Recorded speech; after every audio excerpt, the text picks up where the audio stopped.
ودع الأمور إلى القضاء وانعم بطول سلامة تسريك عما قد مضى فلو تمسك المضيق فما ضاق الفضاء الله يفعل ما يريد فلا تكن متعرضا قل إن الأمر كله لله سلم واستسلم لله سبحانه وتعالى وأدعي لأمره ولنهيه ولحجه.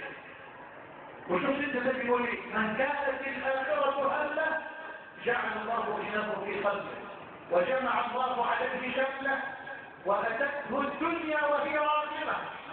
فدليل الذي لما تسمع الحديث الثاني رواه الترمذي بسند صحيح من حديث أنس قال من كانت الآخرة همه جعل الله غناه في قلبه وجمع عليه شمله وأتته الدنيا وهي راغمة ومن كان في الدنيا همه جعل الله فقره بين عينيه وفرق عليه شمله ولم يأته من الدنيا إلا ما قدر له.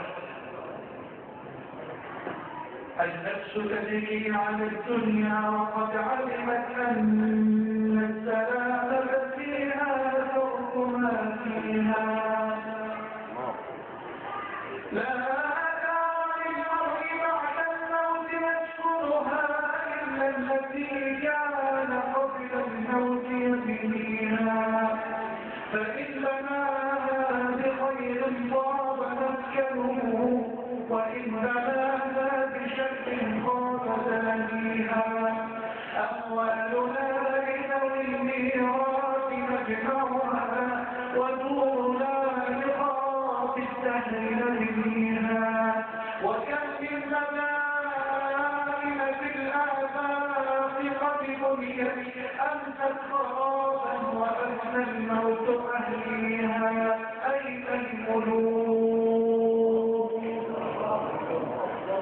أين الملوك التي كانت مسلطنة حتى تقاها بكأس الموت فاتيها إن المكارم أقلام مطهرة الدين أولها والعلم ثانيها والعقل ثالثها والحلم رابعها والجود خامسها والفضل ذاتها لا تركنن إلى الدنيا فالموت لا شك يفنيها ويفنيها واعلم بذلك رضوان خاصمها والجار أحمد والرحمن لا شرها والمسك طينتها والزعفران حشيش نابت فيها أنهارها لبن مصفى للعسل والخمر يجري رحيقا في مجاريها والطير تجري على الأبصار عاكفة تسبح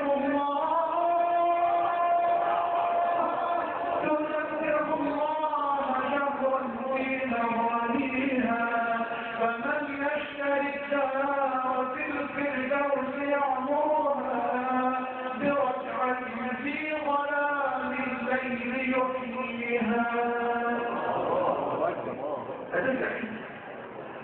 هترجع أيها الباب أيها السائل دع عنك ما قد فات بزمن الصلة واذكر ذنوبك وابكها يا مذنب لن ينسه الملكان حين نسيته بل أثبتاه وأنت لا ينسى العرض والروح منك وديعة أودعتها ستردها بالرغم منك وتسلب وغرور دنياك التي تسعى لها دار حقيقتها متاع يذهب الليل فاعلم والنهار إلهما أنفاسنا فيه ما تعد وتحسب كلا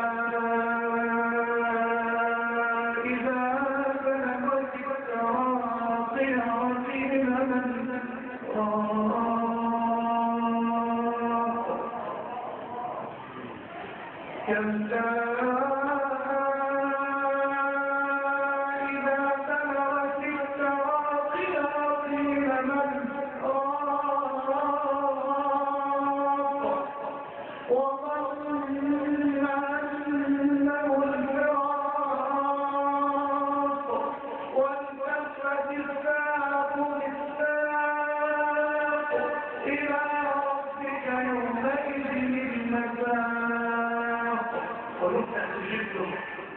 ويفتح ملكه ويفتح كتابه وإذا به فلا صدق ولا صلى ولكن كذب وتولى. أيها الأحبة، ما علينا والله إلا أن نرجع إليه وأن نكون على يقين فيه وحده وأن نجدد الثقة فيه وحده وأن نجدد التوكل عليه وحده وأن نكون على يقين بأن جيوش الأرض من أهل الكفر لو اجتمعت لتستصل الأمة من على ظهر الأرض فلن تتمكن. وأقسم بهذه البشرى حتى لا تيأسوا ولا تقنطوا بهذا الواقع المليء الذي تحياه أمتنا الآن، فكن على يقين بأن أشد ساعات الليل سوادا هي الساعة التي يليها ضوء الفجر، وفجر الإسلام قادم بموعود الله ورسوله. تسمع كده البشرى الجميلة دي. سيدنا النبي كل كما في صحيح مسلم من حديث ثوبان رضي الله عنه يقول: إن الله تعالى زوى لي الأرض. يا سلام، ربنا زوى الأرض كده كلها للنبي بالنبي شاف كل مسؤوليات الأرض. استطاعت دي استطاعت مش بنشوف الوقت اللي بيحصل في الأبحاث الدنيا والزفرات، ها؟ بنشوف فرب العزة زوى الأرض كلها لسيدنا رسول الله. يقول: إن الله تعالى زوى لي الأرض فرأيت مشارقها ومغاربها وإن أمتي سيبلغ ملكها ما زوي به منها. فصلي. قال: وأعطيت الكنزين الأحمر والأبيض، ملك فارس والروم.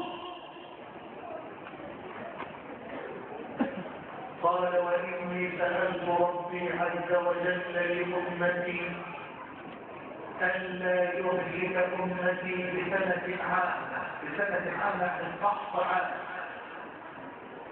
وسألت الله ألا يسلط على أمتي عدوا من سوى أنفسهم فيستبيح بيضتهم، يعني ملكهم وعزتهم. اسمع، قال الصادق: وإن الله عز وجل قال لي يا محمد إني إذا قضيت قضاء فإنه لا يرد، وإني أعطيتك لأمتك ألا أهلكهم بسنة عامة.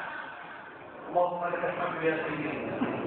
خلاص ده واحد ربنا سيدنا النبي لن يهلك الأمة فحص عام. لا، ممكن يبقى فحص هنا لكن فيه رصاص هناك، لكن الأمة كلها تموت بالفحص العام.